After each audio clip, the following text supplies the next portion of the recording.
The courtroom was dead silent. Every eye was fixed on the young boy standing before the judge, his small hands gripping the wooden railing of the witness stand. His face was pale, his lips trembling, but his voice was clear and full of something no one expected. "My dad didn't do it," he said. Gasps filled the room. The jury, the lawyers, even the judge leaned forward.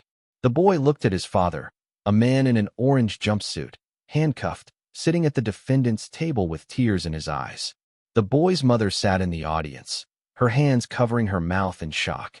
"What did you say, son?" the judge asked. "I said my dad didn't do it," the boy repeated. "And I can prove it." A murmur rippled through the courtroom. The prosecutor, who had spent weeks building a strong case against the defendant, frowned. The defense attorney looked stunned. No one expected this. The judge banged his gavel. "Order in the court." The boy's heart pounded in his chest. He had just changed everything. But was it enough? 12 weeks earlier, it was a warm afternoon in Riverdale, a small town where everyone knew everyone. People were kind here, or at least they pretended to be. James Carter, the father of 10-year-old Ethan Carter, worked as a mechanic. He wasn't rich, but he was honest. He worked hard to provide for his family, especially after his wife, Olivia, lost her job. Ethan loved his dad. He wasn't just a good father. He was his hero.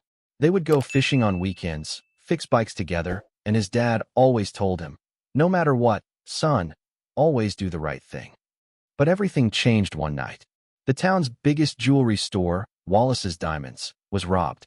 The police found security footage of a masked man breaking in, stealing thousands of dollars worth of diamonds. The next day, the cops showed up at the Carter house. "James Carter, you are under arrest for the robbery of Wallace's Diamonds." Ethan watched in horror as they handcuffed his father. His mother screamed. His father kept saying, "I didn't do it. I swear I didn't do it."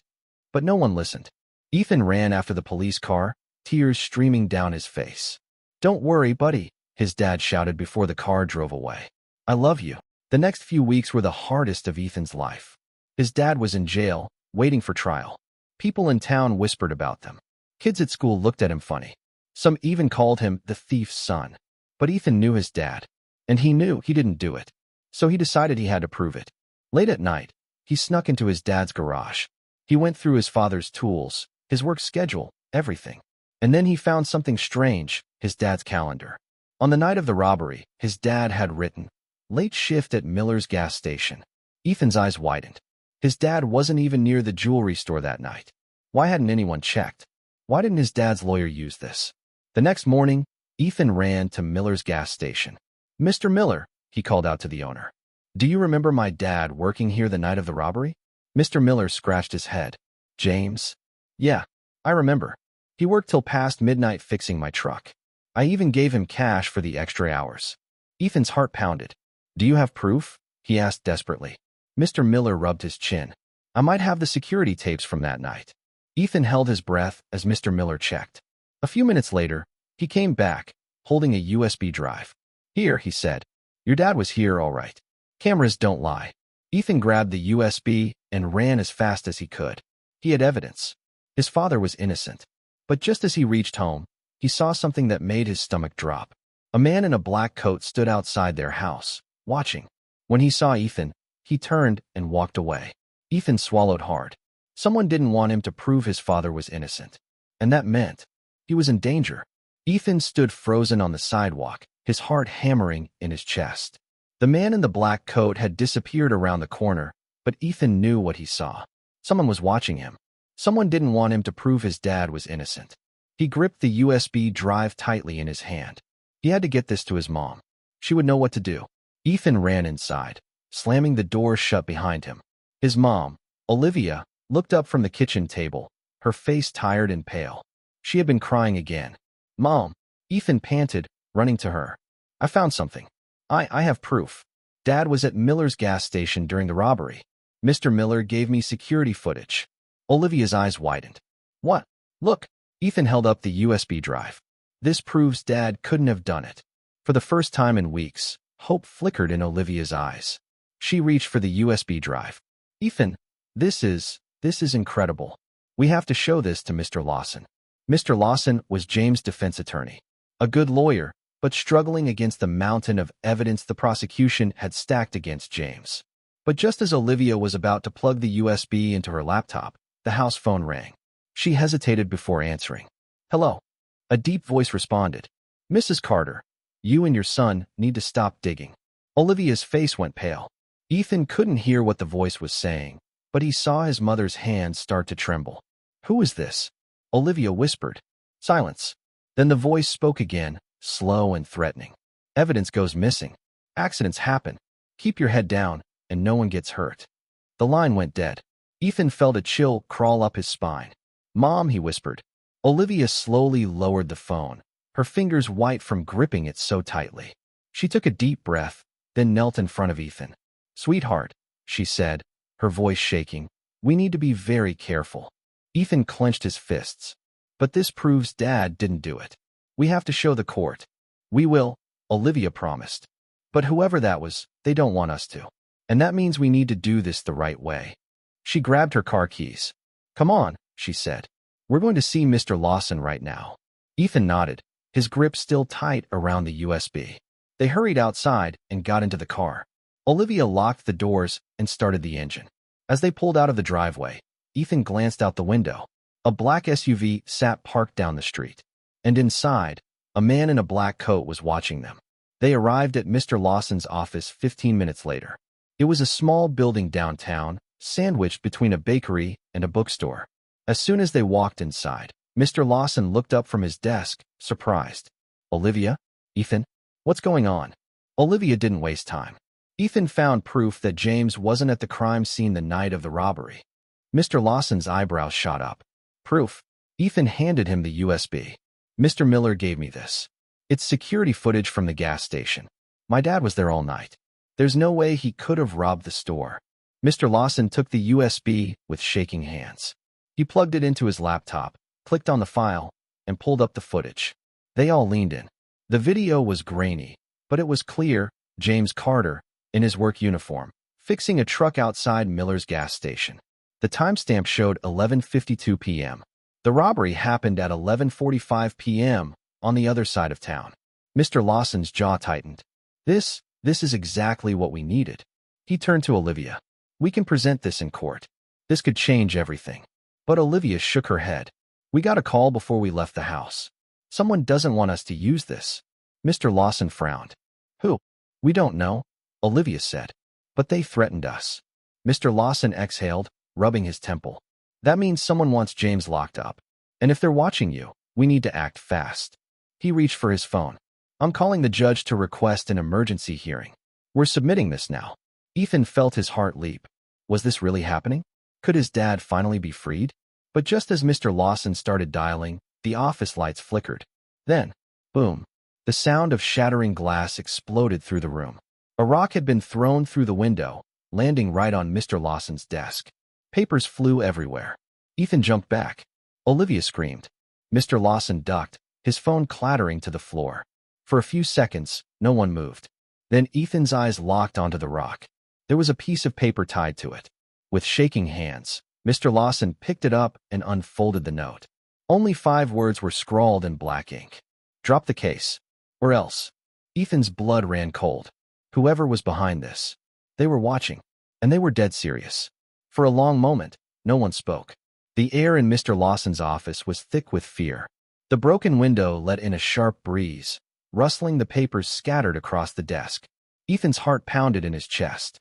His fingers dug into his jeans as he stared at the note in Mr. Lawson's trembling hands. "Drop the case. Or else." Someone really didn't want his dad to go free. Mr. Lawson slowly set the paper down. His face, usually calm and confident, was pale. He took a deep breath before speaking. "We have to report this," he said. Olivia nodded quickly, gripping Ethan's hand. "Whoever did this isn't going to stop." Ethan swallowed hard. "But what if the police don't believe us?" Mr. Lawson met his eyes. "They'll believe this." He gestured at the shattered glass and the rock lying on his desk. "This is evidence of witness intimidation. If the police don't take it seriously, the judge will." He reached for his phone again, this time dialing the police.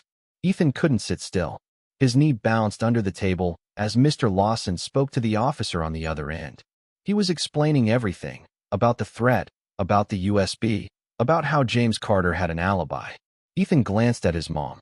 Olivia had her arms wrapped around herself, staring at the broken window like she expected another rock to fly through at any second.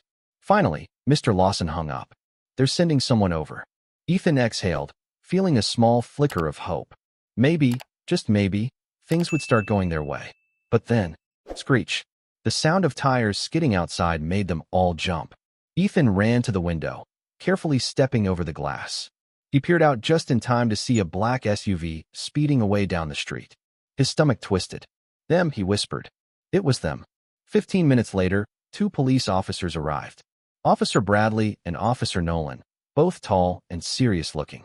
They examined the broken window, took photos, and collected the rock and note as evidence. So, let me get this straight, Officer Bradley said, flipping through his notepad. Your husband is on trial for the jewelry store robbery, and now you've received threats for trying to prove his innocence. Olivia nodded. We have security footage proving he wasn't at the crime scene. She pointed at Mr. Lawson. He was about to submit it to the court when this happened. Officer Nolan frowned. Where's the footage now? Mr. Lawson pulled the USB from his pocket. Right here. This is the key to proving James Carter's innocence. Ethan felt a strange sense of relief. The police were here. The evidence was safe. Maybe, just maybe, his dad would be free soon. But then, Officer Nolan held out his hand. We'll need to take that in as evidence. Mr. Lawson hesitated. I was going to submit it to the court today. We'll get it there, Officer Bradley assured him. This is an ongoing case now. You and your family are being threatened. We need to handle this properly. Ethan felt uneasy. He looked at his mom, who bit her lip, clearly thinking the same thing. Mr. Lawson exhaled before finally handing over the USB. Be careful with that, he said. That's the only copy. Officer Nolan nodded, slipping the USB into a small evidence bag. We'll take care of it. But as the officers left, Ethan's stomach twisted with worry. Something about this didn't feel right. That night, Ethan lay in bed, staring at the ceiling. The threats, the broken window, the black SUV. It all felt too big for him. He was just a kid. But if he didn't fight for his dad, who would? Something still didn't sit right with him. Why did the police take the USB? Wouldn't it have been safer if Mr. Lawson submitted it himself? And then another thought hit him. What if someone in the police didn't want the truth to come out? His breath caught in his throat. No, that was crazy, right? The police were supposed to help people. But then again, the person who framed his dad had power. They had the ability to plant evidence, to send threats. Could they have people on the inside? Ethan sat up. His mind raced. He had to be sure. The next morning, Ethan convinced his mom to take him downtown. I just want to check on things, he told her. See if the police are really turning in the USB. She hesitated but finally agreed. We won't stay long. As they walked into the police station, Ethan spotted Officer Bradley at his desk. The USB bag was sitting right there. But something was wrong. The bag was open. The USB drive was gone. Ethan's heart stopped. The evidence that could prove his father's innocence had disappeared. Ethan's stomach dropped. The USB drive, the only proof that his father was innocent, was gone. His fingers curled into fists. He turned to his mom, his voice shaking. It's missing. Olivia followed his gaze to Officer Bradley's desk. The evidence bag was empty, lying open like someone had taken the USB without a second thought. She grabbed Ethan's hand and marched toward the desk. Excuse me, she said, her voice sharp. Where's the USB drive my lawyer gave you? Officer Bradley looked up, blinking in confusion. What? The USB drive, Ethan repeated, his heart racing. The one with my dad's alibi. It was in that bag. Bradley frowned and reached for the evidence bag. His brows furrowed as he picked it up and examined it. It should be here. He looked around his desk, rummaging through papers and files. I put it right here last night. Ethan felt like screaming. This wasn't an accident. Someone took it. Olivia crossed her arms. Who else had access to this desk? Officer Nolan walked over, looking at the empty bag. Are you saying the USB is missing? It's not missing, Ethan snapped. Someone stole it. The officers exchanged uneasy glances. We'll check the security cameras, Nolan finally said. If someone took it, we'll find out who.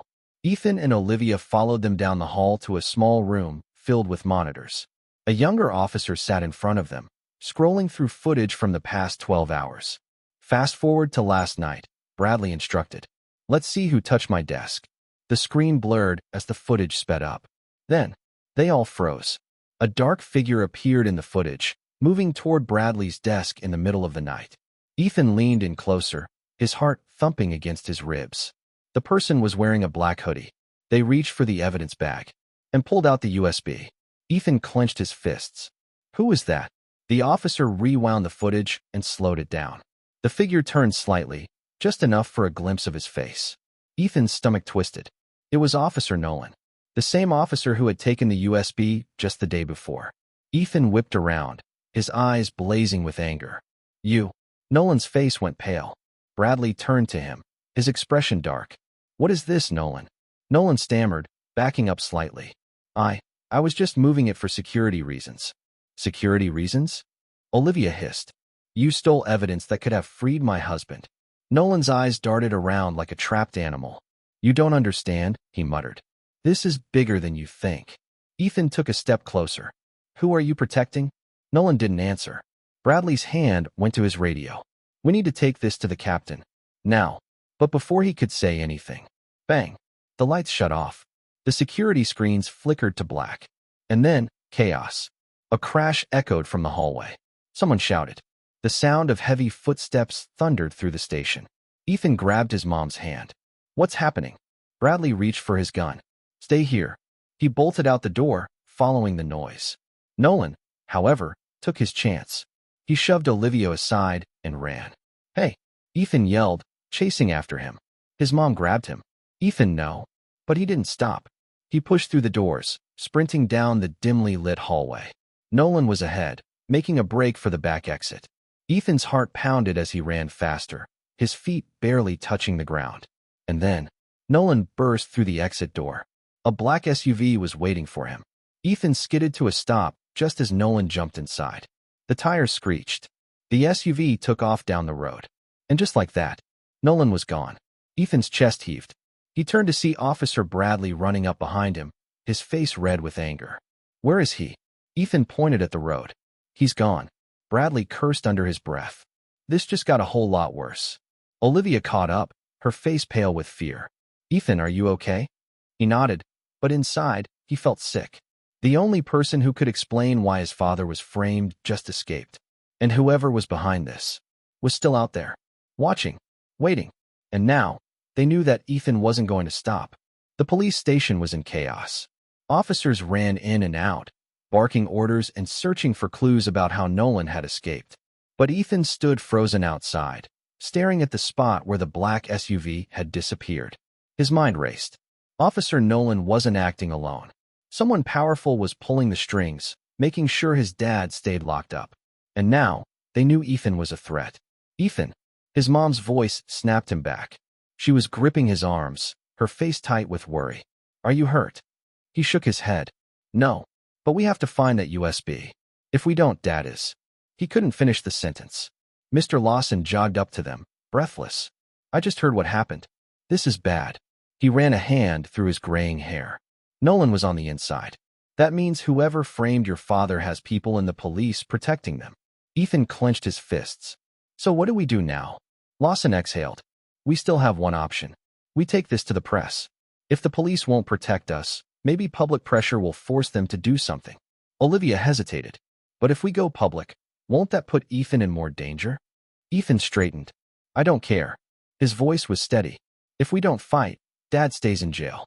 And if these people are willing to steal evidence, they could do worse. We have to expose them. Mr. Lawson nodded grimly. All right, let me make some calls. There's a reporter, Sarah Whitmore, who might be willing to help us.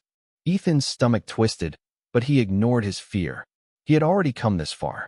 He wasn't going to back down now. An hour later, Ethan, his mom, and Mr. Lawson sat in a small cafe downtown, waiting. Sarah Whitmore arrived exactly on time. She was a sharp-eyed woman in a navy blue blazer, carrying a leather notebook. She slid into the booth across from them and got straight to the point. Mr. Lawson, you said you have proof that James Carter is innocent. Had proof, Lawson corrected. The USB with his alibi was stolen from the police station. And now the officer who took it has disappeared. Sarah's pen moved swiftly across her notepad. Are you saying the police are covering up evidence? Ethan leaned forward. I know they are. Nolan, one of the officers, took the USB in the middle of the night. He knew it would prove my dad was innocent. Sarah's eyes narrowed. And do you have any idea who Nolan was working for? Ethan swallowed. He had a guess. Wallace's Diamonds. The store that had been robbed. The store owned by Daniel Wallace, one of the richest men in town. He looked at Mr. Lawson. Could Wallace have something to do with this? Lawson hesitated, then nodded. It's possible. Wallace's Diamonds has been struggling financially for years. If he staged the robbery and blamed James, it would get him a huge insurance payout. Sarah tapped her pen against the table. That would explain a lot. And if Wallace has connections in the police department, it explains why the case against your father moved so fast. Ethan's jaw tightened. We have to prove it. Sarah studied him for a long moment. I'll run the story. But without the USB, it's your word against the police. Ethan refused to let that stop him. Then we find new proof. Sarah gave a small smile. I like your attitude, kid. But you need to be careful. If you're right, Wallace won't go down without a fight. Olivia squeezed Ethan's hand. That's what I'm afraid of. Ethan looked out the cafe window. A black SUV was parked across the street. Watching them, Ethan's heart pounded. They weren't just fighting for his father's freedom anymore. They were fighting for their lives. That night, Ethan sat at his desk, staring at his computer screen. He had been searching online for anything about Wallace's Diamonds. Bank records, lawsuits, scandals. Anything that might prove Wallace had a reason to frame his dad. His eyes burned from staring at the screen for so long. But then, he found something. An old news article. Wallace's Diamonds facing bankruptcy? Owner denies claims. Ethan's pulse quickened. He clicked the article. It was dated 6 months ago. The store had been in serious debt. The insurance company had even denied Wallace's claim twice before. And then, just like that, a robbery happens. The same night his dad just happened to be working nearby? No, it wasn't a coincidence. Wallace needed that insurance money, and he was willing to frame an innocent man to get it. Ethan grabbed his phone and dialed Mr. Lawson. I found something, he said the moment Lawson answered. Wallace's store was going broke. If we can prove he set up the robbery, we can prove my dad was framed. Lawson sounded tense. Ethan, slow down. We need hard evidence. That article isn't enough. Ethan chewed his lip. Then we get hard evidence. How? Ethan hesitated. He wasn't sure yet. But then, he thought about something his dad used to say. If you want the truth, go straight to the source. Ethan's breath caught in his throat. He knew what he had to do. He had to break into Wallace's Diamonds. Because if Wallace really set up this robbery, the proof had to be inside that store. Ethan's heart pounded as he sat on his bed, staring at the ceiling. The idea was crazy. Breaking into Wallace's Diamonds? That was dangerous. Stupid, even. But what choice did he have? The USB with his dad's alibi was gone. The police couldn't be trusted. And if Wallace was behind the setup, the proof had to be inside that store. He sat up, gripping his phone. He needed help. He dialed a number. It rang twice before a familiar voice answered. Yo, Ethan. What's up? It was Jordan, his best friend. Jordan was the kind of kid who could hack into the school's Wi-Fi just to change his grades. Not that he ever did. He was smart, fast on his feet, and always up for trouble. Ethan took a deep breath. I need you to help me break into Wallace's Diamonds. Silence. Then, you've lost your mind. I know, Ethan admitted. But my dad's in jail, Jordan. And the only way to prove he was framed is to find something inside that store. Jordan sighed. Bro, this is next level risky. I don't have another choice. A long pause. Then Jordan said, all right. But if we're doing this, we do it right. Ethan exhaled in relief. Meet me outside my house in an hour. The streets were quiet as Ethan and Jordan crouched behind a dumpster across from Wallace's Diamonds. The store was locked up for the night, and there were no security guards, just cameras mounted near the entrance. Jordan pulled out his laptop, typing furiously. I can loop the security footage for a few minutes, he whispered. That'll give us time to get in. Ethan nodded. What about alarms? Jordan smirked. Already handled. The moment I hack in, the alarm system will think the store is still locked up. Ethan's stomach twisted with nerves. He couldn't believe he was actually doing this. Jordan hit the enter key. Okay, cameras are looping. We have 3 minutes before they reset. Ethan took a deep breath and sprinted across the street. He reached the back door, just like he had seen the real robber do in the security footage. He pulled out a screwdriver, jamming it into the door lock. It took a few tries, but finally, click, the door swung open. They slipped inside. The inside of Wallace's diamonds was eerie at night. The glass cases were empty, their usual sparkle replaced with shadows. The only light came from the dim security bulbs on the ceiling. Ethan and Jordan moved fast. "Look for anything suspicious," Ethan whispered. They searched through drawers, files, even inside the empty display cases. But nothing screamed evidence. Until, "Yo," Jordan called, his voice tight. "Check this out." Ethan ran over. Jordan had found a locked filing cabinet. Jordan smirked. "Stand back." He pulled out a small lock-picking kit. Within seconds, click. Ethan yanked the drawer open. Inside were stacks of papers, insurance forms, bank statements, and Ethan's breath caught. A letter from Wallace's insurance company, dated 2 days before the robbery. It read, "Your insurance claim for Wallace's diamonds has been denied due to insufficient evidence of financial hardship." Ethan's fingers clenched around the paper. Wallace was broke. He had filed for insurance money before the robbery, and when they denied him, he made sure he had a reason to claim it. He set up the robbery and framed Ethan's dad to cover it up. Ethan turned to Jordan. "This is it. This proves Wallace had a reason to fake the robbery." Jordan whistled. "Dude, this is huge. We need to get this to your lawyer." But just as Ethan was about to tuck the papers into his jacket, a loud voice shattered the silence. "I wouldn't do that if I were you." Ethan and Jordan froze. Slowly, they turned, and standing in the doorway, gun in hand, was Daniel Wallace. Ethan's breath caught in his throat. Daniel Wallace stood in the doorway, his face dark with fury. His gun wasn't raised yet, but the way he held it made it clear that he wasn't afraid to use it. Jordan tensed beside him. Ethan." Ethan's mind raced. The evidence, the letter, was still clutched in his hand. He had what he needed. But now, they were trapped. Wallace took a slow step forward. "I really hoped it wouldn't come to this," he said, his voice calm. Too calm. "But you just couldn't leave it alone, could you?" Ethan swallowed hard. "You framed my dad." Wallace let out a low chuckle. "Smart kid." He sighed, shaking his head. "But too smart for your own good." Jordan shifted slightly, inching toward the open window near the back of the store. Ethan knew what he was thinking. An escape route. But Wallace noticed. "Don't move," he said sharply, "or this gets ugly." Jordan froze. Ethan's heart pounded.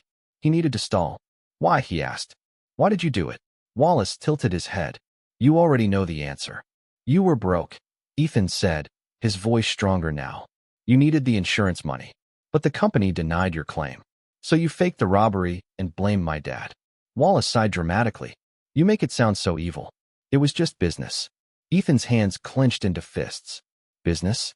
My dad is in jail." Wallace didn't even flinch. "And that's exactly where he'll stay, unless you hand over those papers." Ethan's grip tightened around the letter. Wallace took another step forward. "Give me the files, kid. Now." Ethan's mind spun.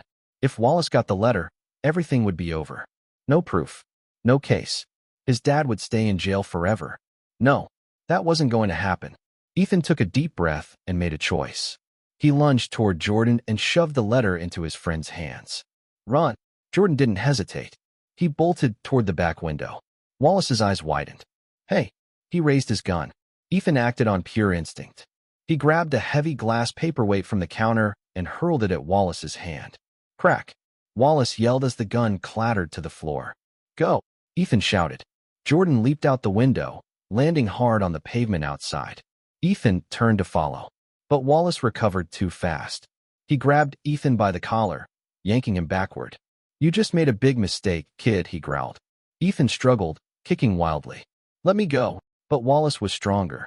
Ethan's heart pounded as Wallace dragged him toward the back room. He didn't have time to think. He bit down hard on Wallace's arm. Wallace yelled in pain, loosening his grip just enough. Ethan broke free. He sprinted for the window and jumped. His arms scraped against the glass as he tumbled onto the cold pavement outside. Jordan grabbed his arm. "Come on, man. We got a Geo." They took off down the alley, footsteps thundering behind them. Wallace was chasing them. Ethan's lungs burned as they ran, his sneakers slamming against the pavement. They turned corner after corner, but Wallace was gaining. Jordan pulled him toward an old fence. "Up here." Ethan didn't hesitate. He climbed, his arms shaking with adrenaline. Wallace grabbed at his ankle, just barely missing. Ethan scrambled over the top and dropped to the other side. Jordan was already running. "Come back here," Wallace bellowed. But Ethan and Jordan were already gone. They didn't stop running until they reached Jordan's house. They collapsed onto the grass in the backyard, gasping for breath. Jordan clutched the letter in his shaking hands. "Dude, we did it," Ethan panted. They had proof. Wallace's secret was out. But as Ethan lay there, staring up at the stars, one thought hit him hard. Wallace wasn't done yet. And now that they had escaped, he was going to come for them. Ethan barely slept that night. Every time he closed his eyes, he saw Wallace's furious face, heard his voice growling, "You just made a big mistake, kid." He knew Wallace wouldn't let this go. And now that Ethan and Jordan had the proof, they were in serious danger. By morning, Ethan had made up his mind. They had to end this. He grabbed his phone and texted Jordan. "Ethan, meet me at Mr. Lawson's office. We're taking this to the judge today." Jordan replied almost instantly. "Jordan, dude, I barely survived last night. Are you sure about this?" "Ethan, we don't have a choice." An hour later, Ethan, Jordan, and Olivia sat in Mr. Lawson's office. Jordan handed over the letter. "This is it," he said, his voice still a little shaky from the night before. Wallace was denied his insurance money 2 days before the robbery. He needed the payout, so he staged the crime. Lawson's eyes scanned the paper. His jaw tightened. "This is solid. A clear motive." He looked up at Ethan. "This could get your father's case reopened." Ethan's heart pounded. "So we can show it to the judge?" Lawson nodded. "We're going to the courthouse now. I'll file an emergency motion to present this evidence. If the judge accepts it, we can stop the trial and get your father released." Ethan felt a rush of hope. Finally, his dad might go free. But then, crash, the office window shattered. Everyone jumped back as a brick slammed onto the desk, knocking papers to the floor. Ethan's blood ran cold. Tied to the brick was a note. "Drop the case, or else." Lawson picked up the paper, his hands shaking with anger. "Wallace is desperate." He turned to Olivia. "You and Ethan need to go somewhere safe. Now." Olivia grabbed Ethan's arm. "Come on, sweetheart." Ethan hesitated. "But..." Lawson gave him a firm look. "I'll take care of this. I swear." Ethan swallowed hard. He hated running. But for now, they had no choice. As Olivia dragged him outside, Ethan couldn't shake the feeling crawling up his spine. Wallace was getting desperate, and desperate men were dangerous. They drove to a motel on the edge of town. It was small, run down, and smelled like old carpet. But at least it was safe. Or so Ethan thought. That night, as he lay in bed, staring at the flickering motel light, a noise outside made him freeze. Footsteps. Slow. Heavy. Ethan sat up, his heart hammering. He crept to the window and peeked through the curtain. A black SUV was parked in the lot. A shadowy figure stood beside it. Watching. Waiting. Ethan's stomach twisted. They had found him. Wallace wasn't going to wait for the court to decide. He was coming for them tonight. Ethan's breath caught in his throat. The shadowy figure by the SUV stood completely still, as if waiting for something. Then, slowly, the man took a step forward. Ethan backed away from the window. His heart pounded against his ribs. Wallace sent someone. "They know we're here." He turned and shook his mom awake. "Mom," he whispered urgently. "We have to go? Now." Olivia blinked, confused. "Ethan, what?" He grabbed her hand, pulling her up. "There's someone outside. They found us." Her face paled. Without hesitating, she grabbed the car keys. They moved fast, grabbing only what they needed. Olivia peered through the curtain. The man was closer now. Ethan could see his face in the dim motel light. Rough, square-jawed, and cold. Not Wallace, but someone working for him. Olivia gripped Ethan's hand tight and whispered, "Stay behind me." She unlocked the door slowly, pushing it open just an inch, then slammed it open all the way, knocking the man backward. "Run," she yelled. Ethan sprinted. His mom was right behind him. The motel parking lot was empty, except for the black SUV. But they didn't head for their car. Ethan yanked his mom toward the back alley instead. Footsteps pounded behind them. "Get back here, kid," the man bellowed. Ethan ran faster. His lungs burned. His legs felt like lead. But he couldn't stop. Not now. Not when they were so close to proving the truth. They rounded a corner and nearly crashed into Jordan. "Dude," Jordan gasped. "What the?" "No time." Ethan panted. "Someone's after us." Jordan's eyes widened. Come on, I got my bike. We gotta move. The three of them took off, Jordan leading the way through the darkened streets. Ethan heard the roar of an engine behind them. The SUV was following. They needed to hide. Fast. Jordan made a sharp turn and cut through an abandoned warehouse lot. Ethan followed, his breath coming in short gasps. Then, screech. The SUV slammed to a stop just outside the lot. Ethan dove behind a stack of wooden crates, his heart pounding so loud he could hear it in his ears. The SUV's doors opened. Boots hit the pavement. They were searching for them. Ethan barely dared to breathe. Jordan whispered, "We need to get out of here." Ethan nodded. Slowly, they crept through the warehouse lot, keeping low, staying in the shadows. They just had to make it to the other side. They just had to escape. But then, a deep voice called out, "I know you're here, kid." Ethan's blood froze. They had been spotted. Ethan's whole body went cold. They had been spotted. The deep voice echoed through the warehouse lot, low and threatening. "I know you're here, kid. Come out now, and maybe I won't make this worse for you." Ethan stayed frozen behind the crates, his breath shallow. His mom crouched next to him, gripping his wrist so tightly it hurt. Jordan, a few feet away, had gone completely still. The men from the SUV were searching now. Boots crunched against gravel, getting closer. Ethan's heart pounded in his ears. They had the evidence. They couldn't get caught. Then, crash. A metal pipe clattered to the ground somewhere behind them. One of the men whipped around. Back there. Footsteps thundered in the opposite direction. Jordan grabbed Ethan's arm. "That's our chance, move." They took off, sprinting toward the edge of the lot. The back gate was locked. Jordan didn't slow down. "I got it, keep running." He jumped onto the gate and climbed like his life depended on it. Ethan followed, his hands slipping on the cold metal as he scrambled up. Olivia was right behind them. Then, a gunshot. The sharp crack rang through the air. Ethan flinched, nearly losing his grip. One of the men shouted angrily, "Don't let them get away." Jordan was over the fence. He landed hard on the other side. Ethan reached the top. He swung his leg over, his heart slamming against his ribs. His mom was right behind him, but then, a hand grabbed her ankle. Ethan's stomach dropped. The man yanked her back down. "No." Ethan lunged, but Jordan grabbed him, pulling him down the other side before he could jump back over. "Ethan, we can't." Jordan gasped. Ethan hit the ground, twisting in Jordan's grip. He saw his mom struggling, kicking and clawing, but the man was too strong. She locked eyes with Ethan. "Run," she mouthed. Ethan felt sick. Jordan dragged him back. "We can't help her now." Ethan's whole body screamed to fight, to go back, but if they got caught too, everything would be lost. They had to keep going. With one last, painful look, Ethan turned and ran. They didn't stop until they reached Jordan's house. Ethan collapsed on the living room floor, his whole body shaking. Jordan's older brother, Marcus, looked up from the couch. "What the?" Jordan slammed the door shut and locked it. "We got a huge problem, bro." Marcus frowned. "No kidding. Why do you look like you just ran from a horror movie?" Ethan barely heard them.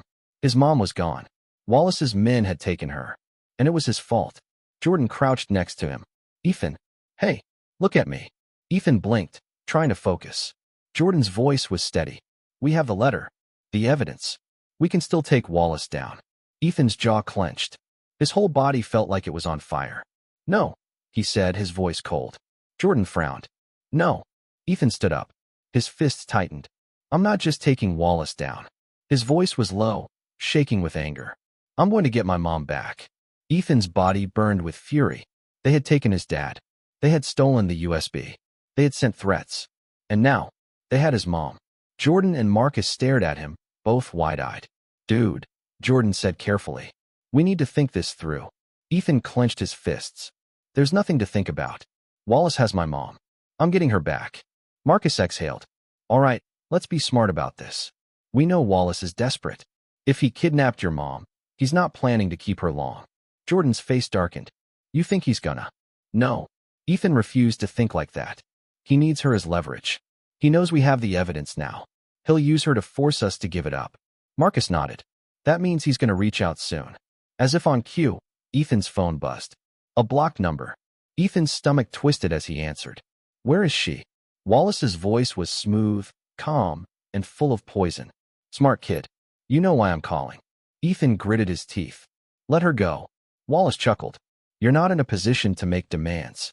Ethan's fingers tightened around the phone. I have the letter. I can take it straight to the judge. You could, Wallace admitted. But then your mother. Well, let's just say accidents happen. Ethan closed his eyes, breathing hard through his nose. Jordan whispered, put him on speaker. Ethan did. Wallace continued, I'll make this simple. Bring me the letter. Tonight. No cops. No tricks. And your mother walks free. Jordan scribbled something on a notepad. Stall him. Make him give location. Ethan swallowed. How do I know you won't just kill us anyway? Wallace laughed. You don't. Jordan wrote again. Make him bring her to the trade. Ethan exhaled. Fine. I'll bring the letter. But I want proof she's alive. A pause. Then, Ethan's heart jumped as his mother's voice came through the phone. Ethan, she gasped. Don't. Then a muffled sound. Wallace came back. Happy now. Ethan's blood boiled. Where do we meet? Wallace took his time before answering. Old train yard. Midnight. Come alone, or she dies. The line went dead. Ethan gripped the phone so hard his knuckles turned white. Jordan swore. This is a trap. Ethan nodded. I know. Marcus leaned forward. So what's the plan? Ethan took a deep breath. And then, he told them. 11:50 p.m., old train yard. Ethan stood alone in the middle of the dark, abandoned train yard. He clutched the envelope in his sweaty hands. His heart pounded so loud he could hear it in his ears. Headlights flashed in the distance. A black SUV pulled up. The door opened. Wallace stepped out, and he wasn't alone. Two of his men flanked him. And then, they dragged Olivia out. Ethan's chest tightened. His mom's hands were tied. A bruise was forming on her cheek. But she was alive. Wallace smirked. Smart choice, kid. Now hand it over. Ethan hesitated. Let her go first. Wallace sighed. You're in no position to bargain. He snapped his fingers. One of the men pulled out a gun. Ethan's stomach twisted. He had seconds to act. Then, all the lights in the train yard went out. Wallace stiffened. What the? And then, chaos. A loud bang sounded as something exploded nearby. A distraction. Jordan and Marcus burst out of the shadows. Jordan slammed a metal pipe into one of the men's backs. The guy collapsed with a grunt. Marcus tackled the other, knocking the gun from his hand. Wallace spun around, reaching for his own weapon. Ethan didn't give him the chance. He charged forward, tackling Wallace to the ground. They hit the dirt hard. Wallace struggled, but Ethan punched him, hard. For once, Wallace wasn't the one in control. Ethan, Olivia cried. Ethan looked up. Jordan had untied her. She ran to him, wrapping her arms around him. He felt her heartbeat against his chest. They had done it. Then, police sirens wailed in the distance. Wallace's eyes widened. No. Too late. Squad cars screeched into the train yard. Bradley, the one honest cop left, jumped out, gun drawn. Freeze. Wallace tried to run. Marcus tripped him. He hit the ground face first. Handcuffs clicked around his wrists. Wallace was done. Ethan stood there, panting, staring down at the man who had tried to ruin his family. His mom was safe. His dad would be free. And Wallace? Wallace was finished. The train yard was a whirlwind of flashing lights and shouting officers. The moment Wallace was cuffed, Olivia collapsed into Ethan's arms, holding him so tightly it hurt. But he didn't care. She was safe. And Wallace? Wallace was done. Officer Bradley pulled Ethan aside. You okay, kid? Ethan nodded, his chest still rising and falling from the rush of adrenaline. I got what you needed, he said, holding out the letter. This proves Wallace set the whole thing up. Bradley took the envelope carefully. His jaw clenched as he scanned the documents. Then he smiled. You just saved your father's life. Ethan swallowed hard. So does this mean? Bradley nodded. It means we're going straight to the judge. Your dad's coming home, kid. Ethan's knees almost gave out. Jordan cheered, throwing an arm around him. Bro, you freaking did it. Marcus smirked. Not bad for a bunch of kids. Olivia was crying now, but they were happy tears. Ethan, I am so proud of you. Ethan felt everything hit him at once. The fear, the anger, the exhaustion. But most of all, the relief. It was over. Wallace was going to prison. His dad was coming home. And for the first time in weeks, Ethan finally felt like he could breathe. 1 week later, courthouse. Ethan sat in the front row, gripping his mom's hand as the judge looked over the new evidence.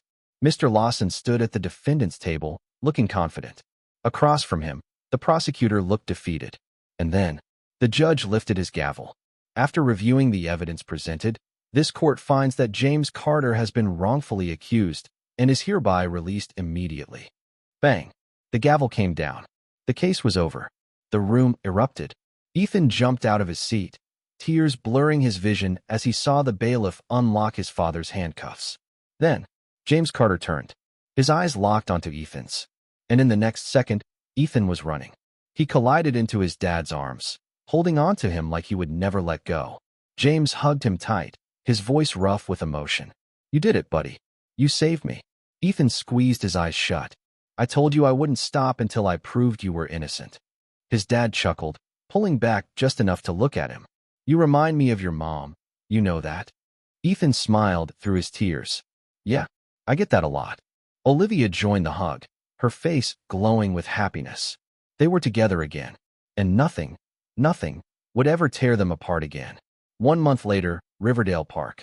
Ethan, Jordan, and Marcus sat on the grass, watching as families laughed and played nearby. "So," Jordan said, tossing a football between his hands, "what are we going to do now that we're, famous?" Marcus grinned. "Dude, the whole town's talking about you guys. The kid who took down Wallace." Ethan rolled his eyes. "Yeah, well, I'd rather not go through that again." Jordan smirked. "Come on, you have to admit, it was kinda cool." Ethan thought about everything that had happened. The fear, the danger, the near misses, but also the victory, the justice, the way his family was whole again. Ethan smiled. "Yeah, it was kinda cool." Jordan stood up, tossing the football. "All right, no more detective work. Let's play." Ethan caught the ball. For the first time in forever, things felt normal. He looked at his dad and mom, laughing together nearby.